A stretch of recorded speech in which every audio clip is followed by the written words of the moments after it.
नमस्कार, स्वागत है आप सभी का देवभूमि समाचार में। मैं आपके साथ निकिता कश्यप। बुलेटिन की शुरुआत करते हैं। खबर देहरादून से है, जहां सीएम पुष्कर सिंह धामी की अध्यक्षता में सचिवालय में राज्य के दिव्यांग सलाहकार बोर्ड की बैठक आयोजित की गई। आपको बता दें कि बैठक में मुख्यमंत्री ने कहा कि राज्य सरकार दिव्यांगजनों के अधिकारों और सम्मान की रक्षा के लिए प्रतिबद्ध है। उन्होंने अधिकारियों को निर्देशित किया है कि दिव्यांगजनों को योजनाएं और कार्यक्रमों का लाभ पारदर्शी और सुगमता के साथ मिले। साथ ही साथ बताते चले कि सीएम पुष्कर सिंह धामी ने प्रदेश भर में दिव्यांगजनों के लिए विशेष स्वास्थ्य शिविर आयोजित करने के निर्देश दिए हैं, जिसमें उपचार प्रमाण पत्र, कृत्रिम अंग और सहायक उपकरणों के मौके पर ही उपलब्ध कराए जाने के निर्देश दिए गए। उन्होंने समाज कल्याण विभाग को निर्देशित किया है कि पेंशन योजनाओं के तहत सभी सामाजिक सुरक्षा योजनाओं को 100% लाभ पात्र दिव्यांगजनों को मिले।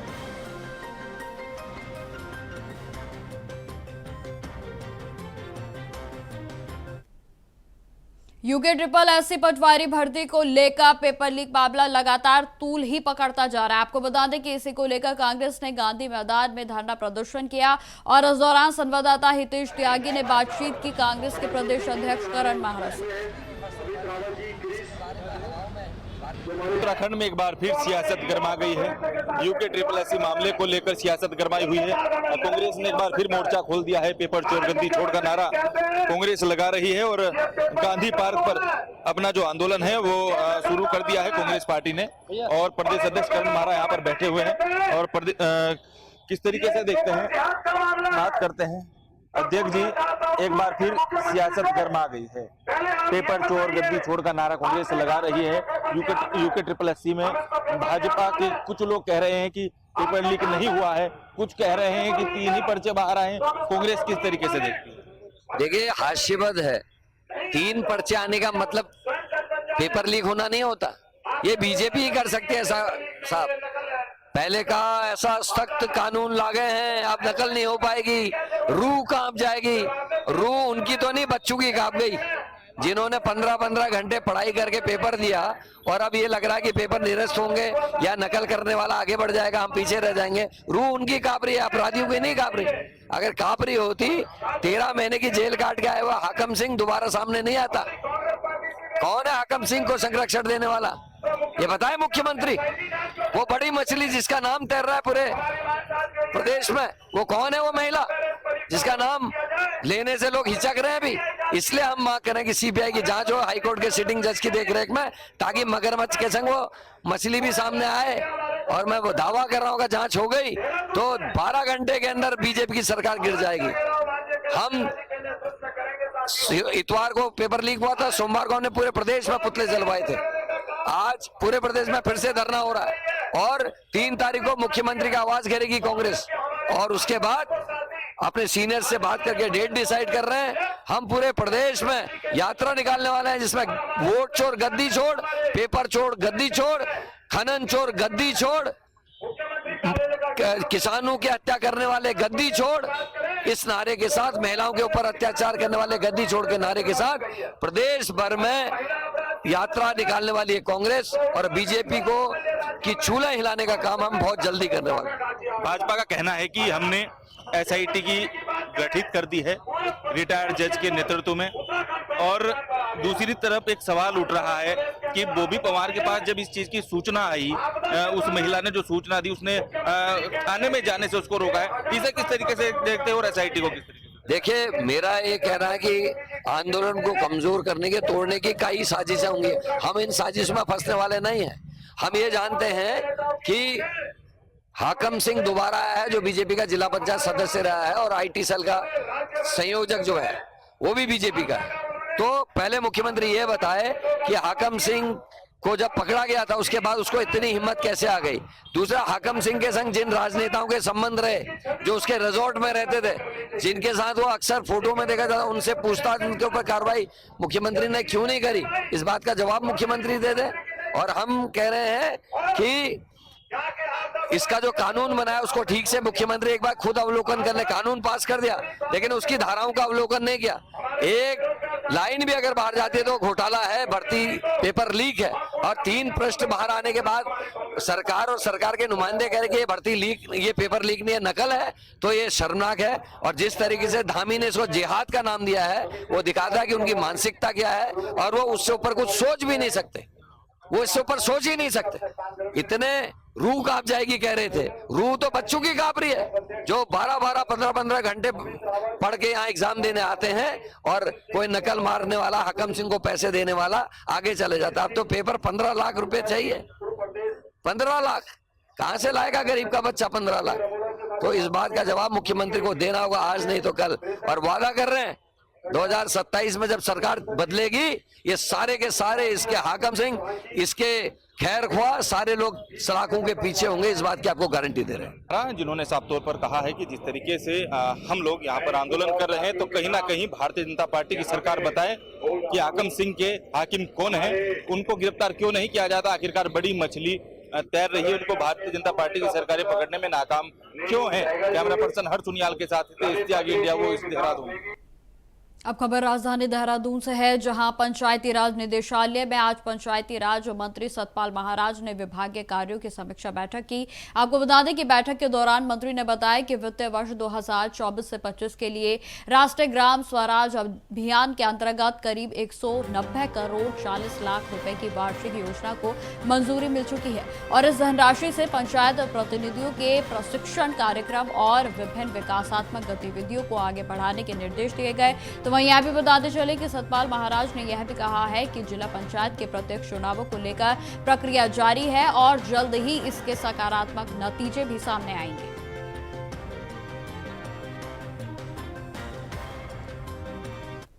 वर्ष 2024-25 में राष्ट्रीय ग्राम स्वराज्य अभियान के अंतर्गत 190 करोड़ 40 लाख की वार्षिक योजना की स्वीकृति मिली है, और आज हमने पंचायत के लिए जो चुनकर प्रतिनिधि आए हैं, उनके प्रशिक्षण के कार्यक्रम और अन्य गतिविधियों को आयोजित करने के लिए आदेश दिए हैं। इसके साथ साथ जो प्रत्यक्ष चुनाव हैं जिला पंचायत के, उसके लिए भी हमारी कार्रवाई चल रही है, और आने वाले भविष्य में उसके सकारात्मक परिणाम दिखने को मिलेंगे। 29 विषयों का हस्तांतरण होना है, जिसके लिए लगातार हमारी कार्रवाई चल रही है। आज भी मैंने निर्देश दिया है कि उस कार्रवाई को जो है जल्दी किया जाए।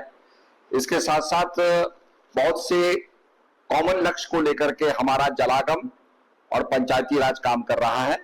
तो आज जलागम विभाग की भी बैठक ली गई, और उसमें धारा और नौलियों के संरक्षण के लिए जलागम लगातार कार्यक्रम बना रहा है, जिसको हम अपने पंचायती राज से भी शेयर करेंगे, और धौरे और नालों को जो है पुनर्जीवित करेंगे, उनको और सुदृढ़ करेंगे, और उसका लाभ जनता को और मिले, ऐसी योजना बनाई।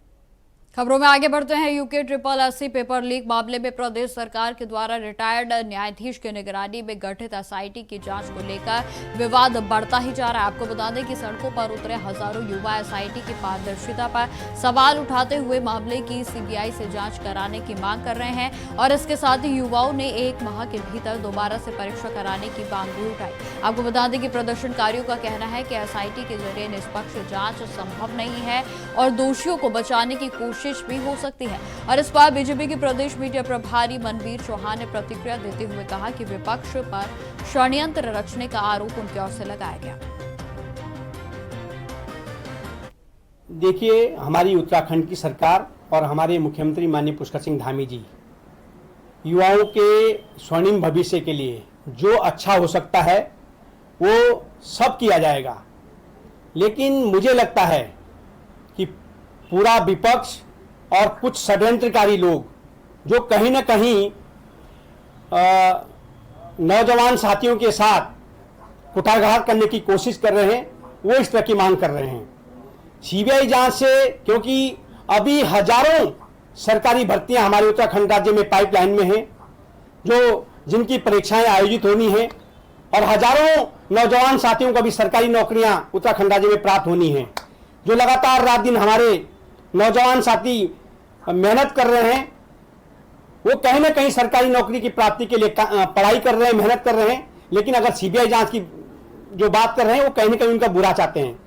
सबको मालूम है उन बेरोजगार नौजवान साथियों को मालूम है, पूरे उत्तराखंड की जनता को मालूम है कि अगर सीबीआई जांच की जो बात कर रहे हैं तो कहीं ना कहीं वो भर्ती प्रक्रियाओं को बाधित करना चाहते हैं। और उत्तराखंड राज्य में भर्ती प्रक्रिया बाधित होगी तो निश्चित रूप से नौजवान साथियों का ही बुरा होगा।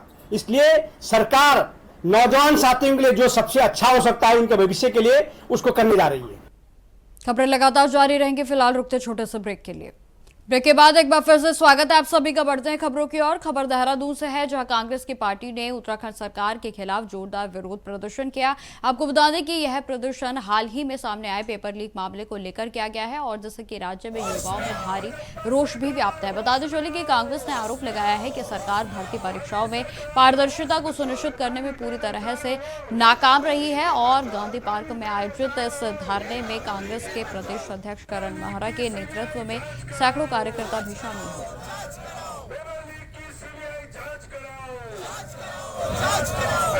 सरकार होश में आओ, होश में आओ, होश में आओ, भाजपा सरकार होश में आओ, होश में आओ, होश में आओ, सरकार होश में आओ, प्रधानी तेरे चारों ओर, नेता बदली पेपर चोर, प्रधानी तेरे चारों ओर, नेता बदली पेपर चोर।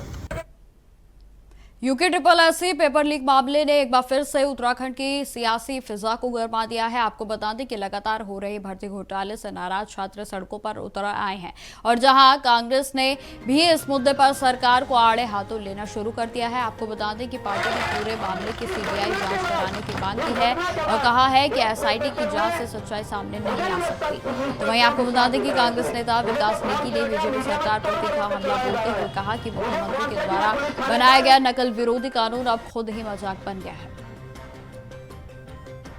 लगातार बगाऊं कांग्रेस ने निष्पक्ष लड़ाई जो अभी चल रही है युवाओं की, उसमें साथ देने का पहले से काम किया है। पिछले पुराने समय की मैं याद दिलाता हूँ, जब सारे बेरोजगार युवा यहाँ पर बैठे थे और अपने धरने प्रदर्शन कर रहे थे, उस समय लाठीचार्ज जब धामी सरकार ने कराया था, पहला लाठीचार्ज जो मैं कहूँ इस प्रदेश में हुआ और युवाओं को उसमें छीन भिन और मूवमेंट तोड़ने का काम किया। उस समय कांग्रेस ने कांग्रेस भवन के अंदर से आंदोलन किया, जो कि वहाँ पर धारा 144 लगाई गई और उसके बाद निरंतर उस मूवमेंट में भी कांग्रेस ने बेरोजगार युवाओं का साथ दिया और लड़ाई लड़ने का काम किया। उसके बाद पेपर जो लीक वाली घटना थी पहले हो चुकी थी, जिसमें हाकम सिंह जो उसमें वर्तमान जिला पंचायत सदस्य चले थे, उनको सरकार को प्रेशर में लाने का काम और हाकम सिंह को जेल में भेजने का काम कांग्रेस ने करवाया और उसके बाद लगातार कांग्रेस ने लड़ाई लड़ी और अभी देख रहे हैं जिस तरीके से फिर पेपर लीक की घटना हुई और जो मैं कहूँ धामी जी ने प्रचार प्रसार के माध्यम से ये नकल विरोधी कानून, उन्होंने कहा था कि एक सशक्त नकल विरोधी कानून लेकर आए हैं और युवाओं को आश्वस्त किया था कि प्रदेश में आगे आने वाले समय में ऐसी कोई घटना नहीं होगी, अगर होगी तो उसमें कहीं ना कहीं दोषियों को पकड़ा जाएगा और निश्चित रूप से सजा दिलाई जाएगी। जो देखा गया अभी जहाँ पर किसी सेंटर में ये घटना हुई है, वहाँ पर सरकार के जो कर्मचारियों कह रहे हैं कि 3 पेपर लीक आउट हुए हैं, तो 3 पेपर का मतलब कहीं ना कहीं पेपर बाहर आया है और बाहर आने का मतलब कहीं ना कहीं घटना हुई है। और सुनने में आया जो अभी इन्होंने वहाँ पर जैमर्स भी लगाए थे वो 5G को सपोर्ट नहीं कर रहे, तो सरकार गंभीर नहीं है युवाओं के विषय में, हम यही कहना चाह रहे हैं। और युवाओं के साथ कहीं ना कहीं न्याय नहीं हो पा रहा है, जिसमें कांग्रेस आज धरने पर बैठी थी गांधी पार्क में, पूरी कांग्रेस ने आह्वान किया है माननीय प्रदेश अध्यक्ष करण महरा जी के नेतृत्व। अब खबर हरिद्वार से है, जहां ज्वालापुर कोतवाली क्षेत्र के ज्वालापुर इंटर कॉलेज के पास स्थित मस्जिद नुमा ढांचे को लेकर तनाव बना हुआ है। आपको बता दें कि पिछले दिनों भैरव सेना के बैनर तले हिंदू संगठनों ने यहां नमाज पढ़ने का विरोध किया था और जिसके चलते मामला विवादित बन गया। तो वहीं शुक्रवार यानी कि आज जुम्मे के नमाज को देखते हुए प्रशासन ने सुरक्षा के कड़े इंतजाम किए, जहां शांति व्यवस्था बनाए रखने के उद्देश्य से पुलिस ने मुस्लिम समुदाय के लोगों को वहां नमाज अदा करने की अनुमति नहीं दी।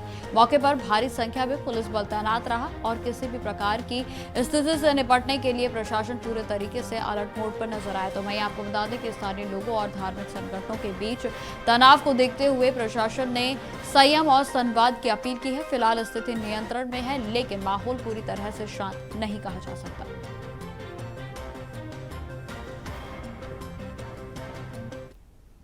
खबर हरिद्वार से ही है, जहां 2027 में होने वाले महाकुंभ को लेकर पुलिस प्रशासन ने अभी से ही अपनी तैयारियां तेज कर दी हैं। आपको बता दें कि इसी कड़ी में सीसीआर भवन में आयोजित हाई लेवल की बैठक में पुलिस महानिरीक्षक यानी कि आईजी नीलेश आनंद भंडे ने अफसरों को सख्त निर्देश दिए हैं। जहां बैठक में मेला क्षेत्र की सुरक्षा, यातायात की व्यवस्था और भीड़ को नियंत्रित करने को लेकर गहन मंथन किया गया। आपको बता दें कि अफसरों को विभागीय जिम्मेदारियां सौंपी गई हैं और पिछले कुंभ व्यवस्थाओं की जो कमियां थी और चुनौतियां थी उन पर भी समीक्षा की गई। तो वहीं आईजी भरने ने कहा कि महाकुंभ 2027 पूरी तरह से सुरक्षित और सुव्यवस्थित होगा और इसके लिए पुलिस ने अभी से ही ब्लूप्रिंट पूरे तरीके से तैयार कर लिया है। और जहां बैठक में सीसीटीवी कैमरे की संख्या बढ़ाने, अतिरिक्त सुरक्षा बलों की तैनाती और आपदा प्रबंधन की योजनाओं पर भी विशेष ध्यान दिया गया। प्राथमिक बैठक है जिसमें विभिन्न हमारी जो शाखाएं हैं तो उनके लिए हम प्रोजेक्शन कर रहे हैं कि हमारे को जो है आने वाले जो कुंभ है उसमें हमारी क्या आवश्यकताएं हो सकती है, क्या क्या जिससे निर्माण है, उपकरण है, जो स्पेशलाइज्ड चीजें हैं, ताकि हम पहले से तैयार हो कि हमारे पास पुलिस की अभी क्या संसाधन है, क्या उपलब्धता है और क्या आवश्यकता है। तो विभिन्न शाखाएं हैं, इन शाखाओं के साथ जो है हम लोग आपसी समन्वय कर रहे हैं ताकि हम लोग जो है एक बेहतर तरीके से तैयार हो सके कुंभ के लिए, जो है एक बेहतर हमारा पुलिस प्रबंधन होगा। सबसे बड़ा चैलेंज नहीं, ऑफ कोर्स क्राउड कंट्रोल तो है ही। जैसा हम देख रहे हैं कि कुंभ में जो है अभी जो प्रयागराज कुंभ था तो बड़ी संख्या में जो है यात्री श्रद्धालु आ रहे हैं, तो क्राउड कंट्रोल एक बड़ा चैलेंज है। और अपना सिक्योरिटी तो है ही, हमेशा सिक्योरिटी सिनेरियो जो अभी देश का है, तो ये सब चैलेंज अभी है ही पुलिस के लिए। ऑफ कोर्स हम लोग जो है वो इसीलिए बैठक की गई थी कि जो पिछला जो कुंभ हुआ है उससे हम और बेहतर क्या। अब खबर उधम सिंह नगर के तराई पश्चिम वन प्रभाग से है, जहां पर बड़ी अंतर्राष्ट्रीय गश्त अभियान चलाया गया और जिसमें उत्तर प्रदेश, उत्तराखंड, लैंसडाउन, कॉर्बेट पार्क और तराई के डिवीजन के वन अधिकारियों ने हिस्सा लिया। आपको बता दें कि यह गश्त कॉर्बेट के ढेला रेंज में शुरू होकर गुल्लर घट्टी और अमानगढ़ रेंज, फाटो रेंज के साथ साथ पतराम रेंज होते हुए जशपुर में समाप्त हुई। और जहां गश्त के दौरान वन गुर्जरों और उनके साथ साथ जंगल से सटे जितने भी ग्रामीण इलाके हैं उनके लोगों से संवाद किया गया। आपको बता दें कि उन्हें वन्य जीव संरक्षण के साथ साथ अपराधों की रोकथाम के प्रति भी जागरूक किया गया है। जहां बिजनौर के डीएफओ अभिनव कुमार ने जानकारी दी कि हाल ही में हुई सभी डीएफओ की बैठक में यह निर्णय लिया गया है कि दोनों राज्यों के वन अधिकारी और कर्मचारी नियमित रूप से संयुक्त गश्त करेंगे और किसी भी सूचना पर तुरंत आपसी समन्वय के साथ कार्रवाई की जाएगी।